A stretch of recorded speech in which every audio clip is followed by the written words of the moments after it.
Hi everyone, I hope all is well. Taking a break from the weaving because I have a granny square project that is way overdue.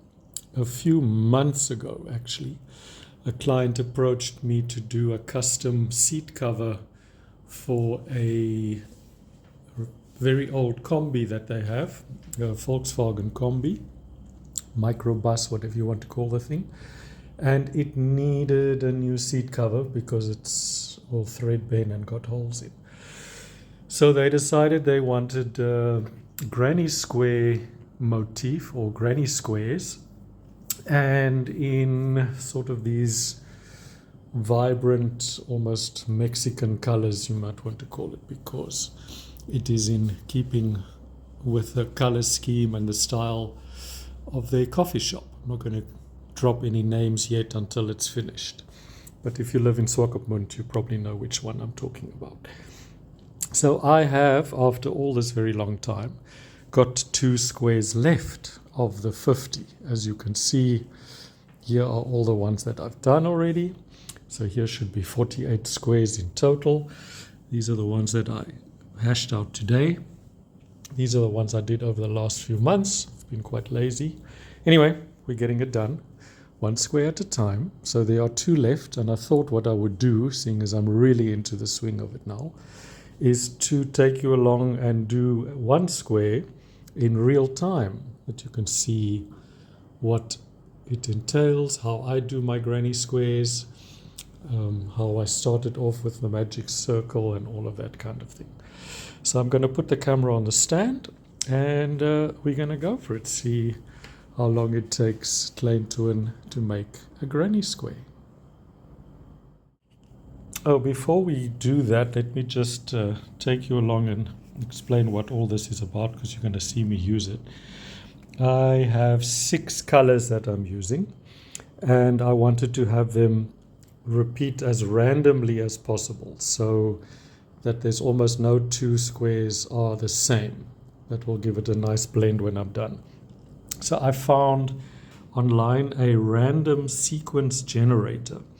So I told the computer that I have 6 numbers, and it must arrange those numbers randomly in order. And then I just clicked again, and so on. And it has chucked out for me a whole list of random numbers of 6 digits each. And every time before I start a new square, I arrange all the yarn according to these numbers. So next up, I've got 2, 4, 3, 6, 1, 5. So these are all labeled. That's number 2, that's number 4, number 3, etc., etc. And that is then how I randomly keep my sequence going. So let's get to it. Okay, and here we go. Let us begin. As I said, we're going to do this in real time. I'm not going to speed it up at all. My guesstimate is probably around about 30 minutes. But let's see how it goes. Also, I'm trying to work around the camera stand. So there's a few little obstacles here. And we might cut to a musical interlude, who knows. I can definitely ramble on for 30 minutes, but I don't know if you want to listen to me ramble along for all that time. What am I going to tell you in 30 minutes? I'm not so sure, so maybe you can just watch 3, 6, one more. Because if I talk, I'm not going to be concentrating on what I'm doing, which at the moment is the first little block. If any of you have made granny squares before, you know exactly how this works. And I can maybe just add that none of my videos are by any means tutorials. They simply are how I do things. It might be different from how you do things, which is completely okay. Okay, the center is done. Let's grab our next color, do a slip knot, pass it through, and away we go.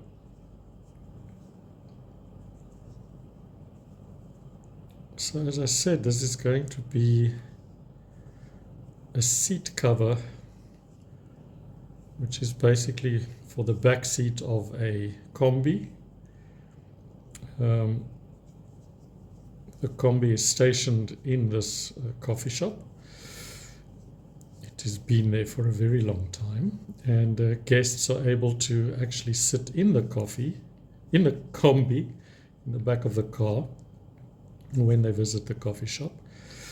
And as a result, the one back seat has become quite threadbare. There's holes in it. So the owner of the coffee shop thought it would be really nice just to do something a little bit different. And then we're going to cover the back seat with granny squares. So what we will most likely do is make like a fitted cover out of just a blank material, and then attach the granny square thing to that, and then we're going to have to cover the entire thing with sort of like an industrial see-through vinyl. Obviously it's in a place where people are drinking coffee and eating cake and accidents happen, so we're going to want to keep it protected. And also obviously by the nature of a granny square, there's loads of holes, so all kinds of crumbs and goodies and things can fall through the gaps, and we don't want that. Obviously we want to protect this granny square thing for years to come. I'm using a cotton and acrylic blend of 3 different manufacturers just because that's how the color choices work. My client chose these 6 colors, and so I think I have Kismet 50/50, Classic Yarns, Coffee Cotton, and the third one, I can't come on the name right now. Descriptions will be in, the names of all the yarns are in the descriptions. I said I'm going to struggle to talk and concentrate on what I'm doing at the same time. Anyway, let's go for our next row. Obviously the rows get longer and longer as we go. Also not sure how much of this is even in focus because I can't see the screen of the phone. But there we go for it. So we are on row 3 now. And obviously now once I've done with all of the granny squares, I will be stitching them together with I think I chose another shade of green, a darker shade than this green that I'm using right now. I'll show you in a moment. And then I'm just going to do a standard slip stitch braided join to join all the squares together in their rectangle. Excuse me. And then it does actually go over the front of the seat too. So I have the rectangle of the seat, and then there's a strip that goes all the way around the front of the seat, if you can imagine what a seat or a mattress looks like. The back is not necessary because that's where it's going to be attached, and then it also has the back rest, so you don't see the back, so we're not going to do a back. We did think of doing a loose thing that could be removed and washed, but it's just not very practical. So we opted for something that's actually going to be permanently attached. And then, as I said, have a clear vinyl covering over that.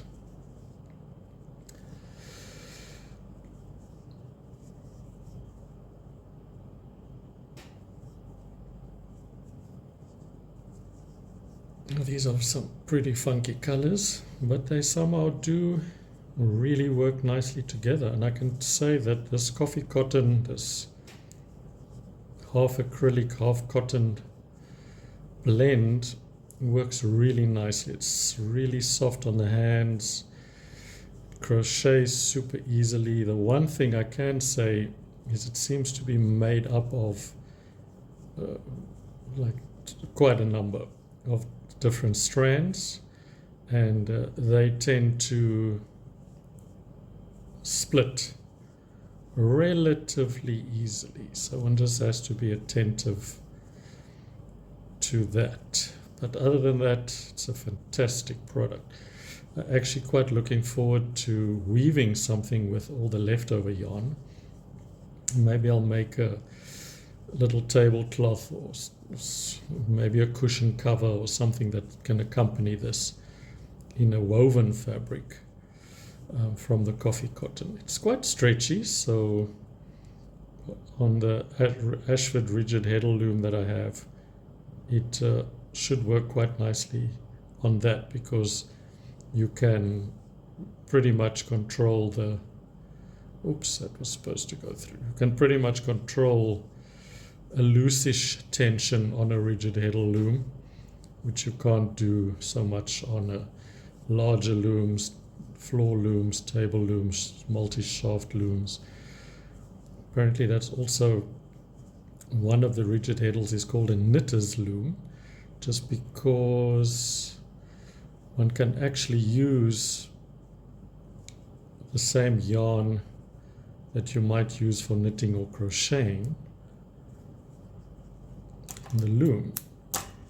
There we go.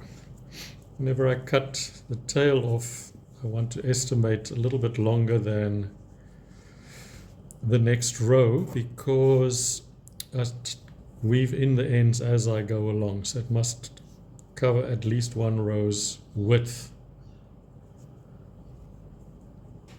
This blue one is slightly thinner than all the rest, but you don't even really notice it. It has slightly more meters per 100 grams than the rest, so it's a little tiny bit thinner. But in general, I would gauge these all at a DK weight. Well, that's what they advertise on the yarn label, is that they are DK. So we will believe the manufacturers that their yarns are DK. What that is in wraps per inch, I do not know. I suppose we can calculate that at some stage. I did rewind all the yarn with my ball winder before I started. I just like to do that, because then I know when I center pull, there's not going to be any surprises, there's not any knots, there's not any yarn joins.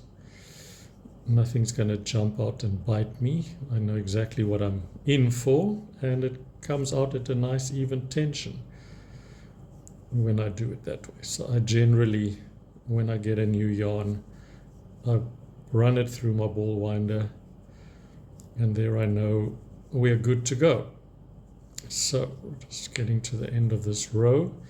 I'm still got the tail here.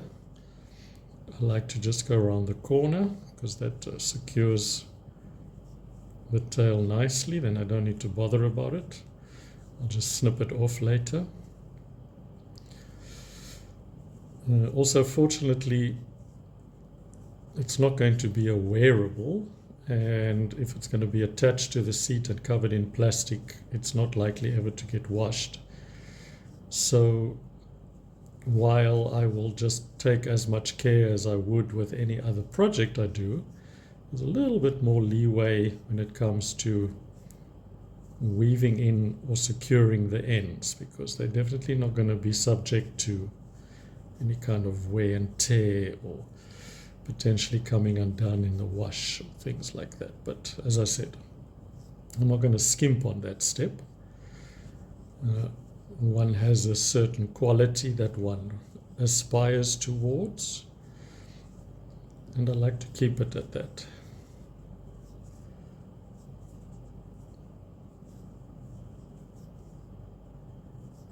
So as I said, every row is a little bit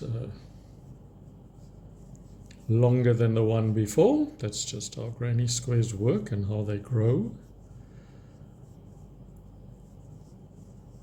So this is row 4. We're going to have 2 more rows after this.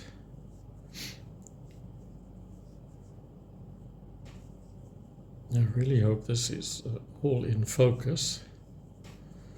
As I said, I can't see the screen. And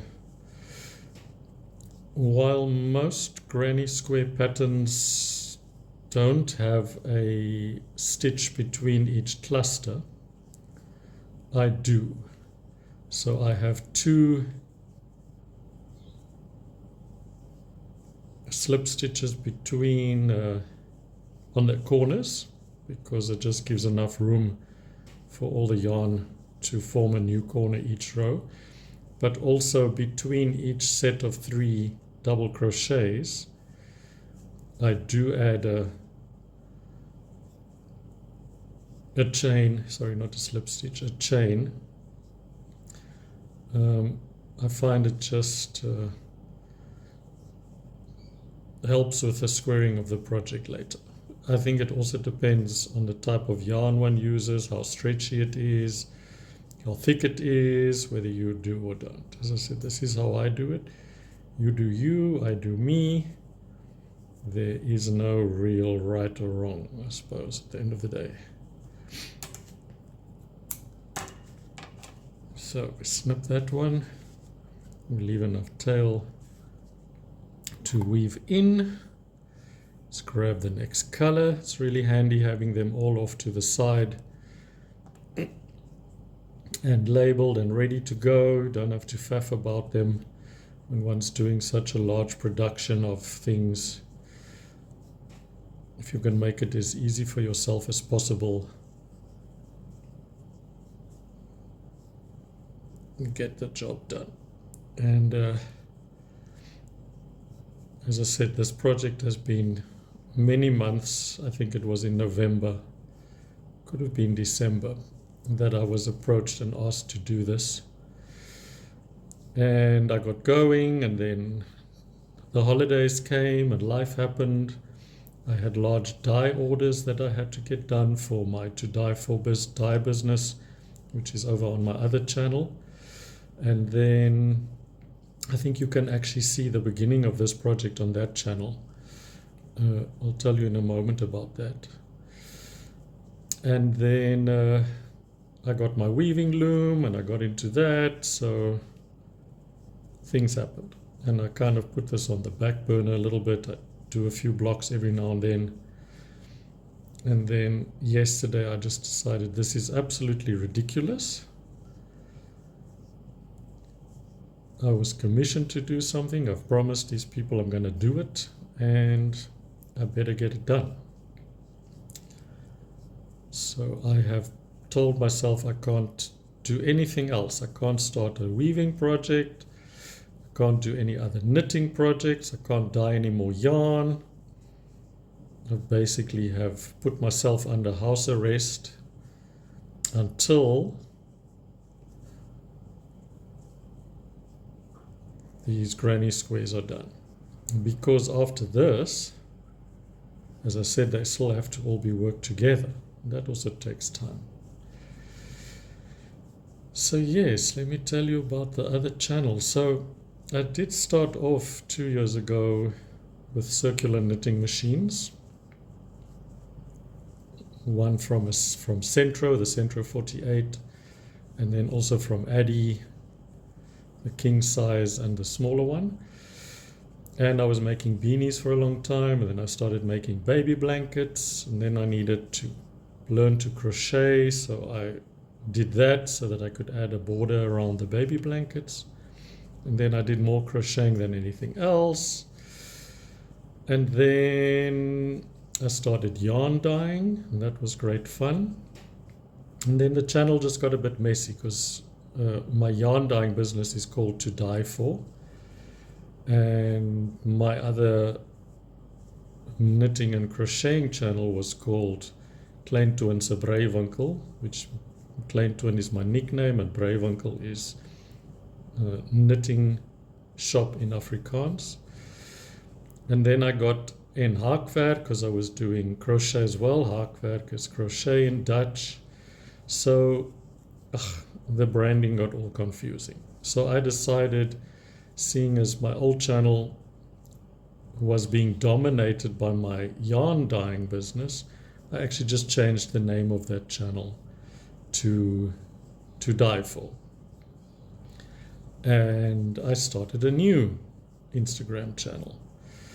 And then I also rebranded my name because Klein Toon se Breiwinkel en haakwerk got a bit difficult for people to say, especially our friends overseas and in English-speaking countries.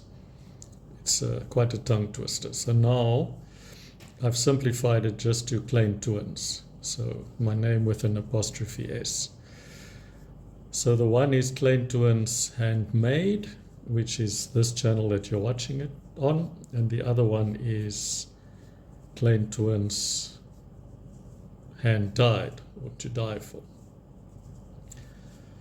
So on the old channel, you'll still see actually a whole mix of things. If you go back into the history, there's some knitting, some crocheting, some of my beanies, some all kinds of stuff. So I think the beginning of this project is actually there. I might do a link to it.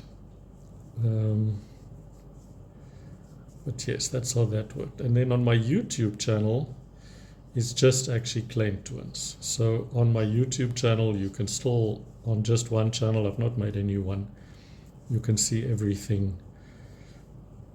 The yarn dyeing, the making of stuff, finished products and whatever. So that's just a little bit of the history on how that happened and why I did that. People have been wondering, what's happened? Why has the channels changed? Why are there now two channels? Have you been cloned? Is it still you? Yep, it is all still me. I do now have two channels, which actually makes things easier just to keep the stuff separate. Okay, I'm hoping that this is all staying in the frame, that you can see what's going on. Okay, we've got one left. Let's do the last row. Let's do a slip knot. Now go through the corner of where I ended. Chain 2. Do a double crochet next to that one. So there's my 3 doubles, and then chain 1 before I go into the next gap. As I said, many people don't do that chain 1. I suppose the die-hard traditional granny square doesn't have that chain 1, but I add an extra chain 1 there. I like how it looks, and I want to catch this tail as I go along for this first side, because then I don't need to weave in that tail afterwards. It's nice and secure. Oops. See, I'm now not concentrating. Now, why in the very last thing are we going to start running into issues? Let's focus here. Klein Toon, focus.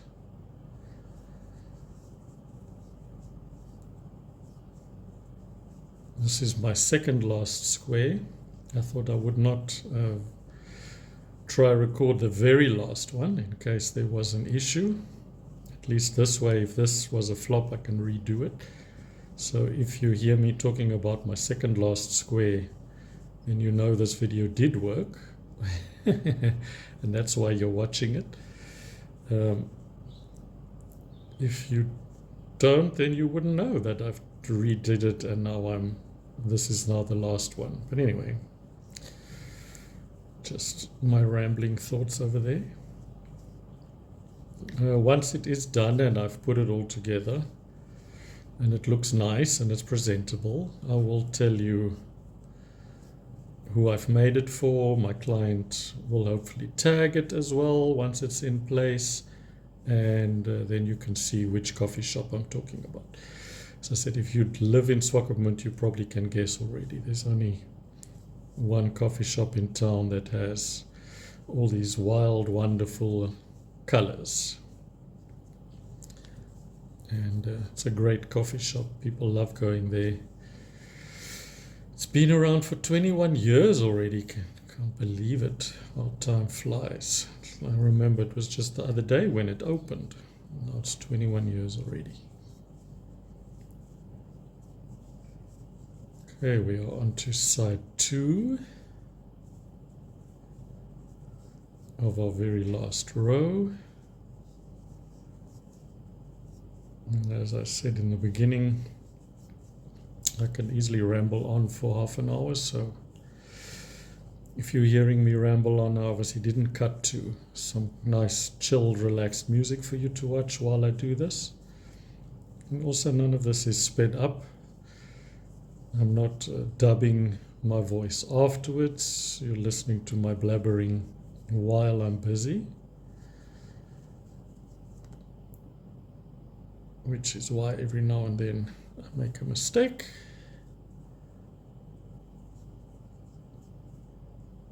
It's all real time. Oops, let's go into the right hole there.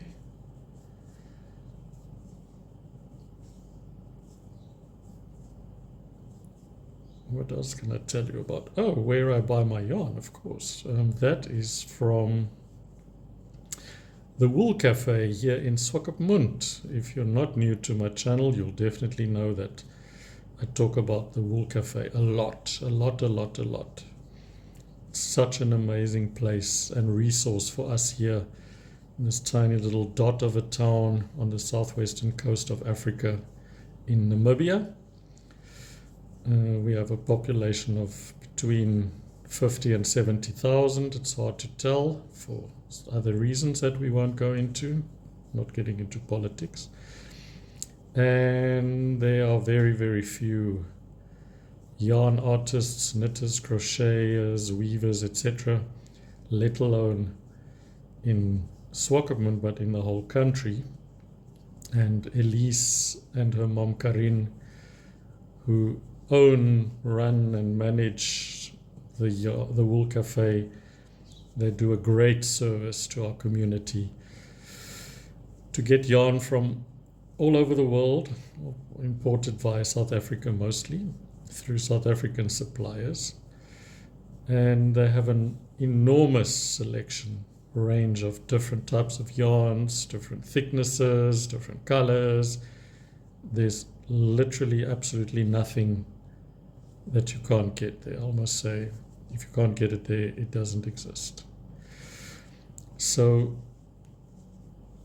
that's where I got this and all my other yarn. I also sell my hand-dyed yarn, the to dye for yarn. I sell that there at the Wool Cafe. So if you are ever in Swakopmund, to go make a turn there. Tell them Klein Toon sent you. And don't only go buy my yarn, as I said. There's many, many, many, many other options there for you. From pure wool to the cheapest polyester plastic. Something for everybody. Obviously, they also sell accessories, knitting needles, crochet hooks. Many people have asked about this very strange crochet hook that I'm using now. I just find it's nicely ergonomically fitted to my hand. I started using it and it's what I know, and I've tried some of the others, the tulips and all the other fancy ones. I just like this one. I suppose when you've learned on one thing, you're pretty much stuck with it. And just like that, we've reached the end. I can't believe it. So as I said, this is the second last one of 50. So that would make this number 49. Let's do our last chain 2, link to the beginning. Do a slip knot, one more for security. Pull that loop through, and we're done. How awesome is that? So now what I do, if I just reach over here, is I've got my block that I leave them all on for a while, and then I know it really actually only needs one peg in each corner for some other strange reason. Don't ask me why. I've got both. Push that down, and there I have my block waiting to go. Let me just show you the needle. The crochet hook. This one I'm using is a 4.5 mil and number 7.5. Other than that, it's a no-name brand, but as you can see, it just fits nicely ergonomically into my hand. So I'm just going to mark off this next row that I don't get confused. So I've got one more to go. That's 463215. Here's just a plan of my seat. 63 inches wide, 24 inches deep, and 6 inches thick. So that's the part I was talking about that I have to fold over. So it's this rectangle and then this piece, which will go all the way around the side. So I need 50 blocks. Got one more to go. So thanks so much. That was 28 minutes with all my waffling and introduction. Not too bad. And I'll let you know once it's done. Bye.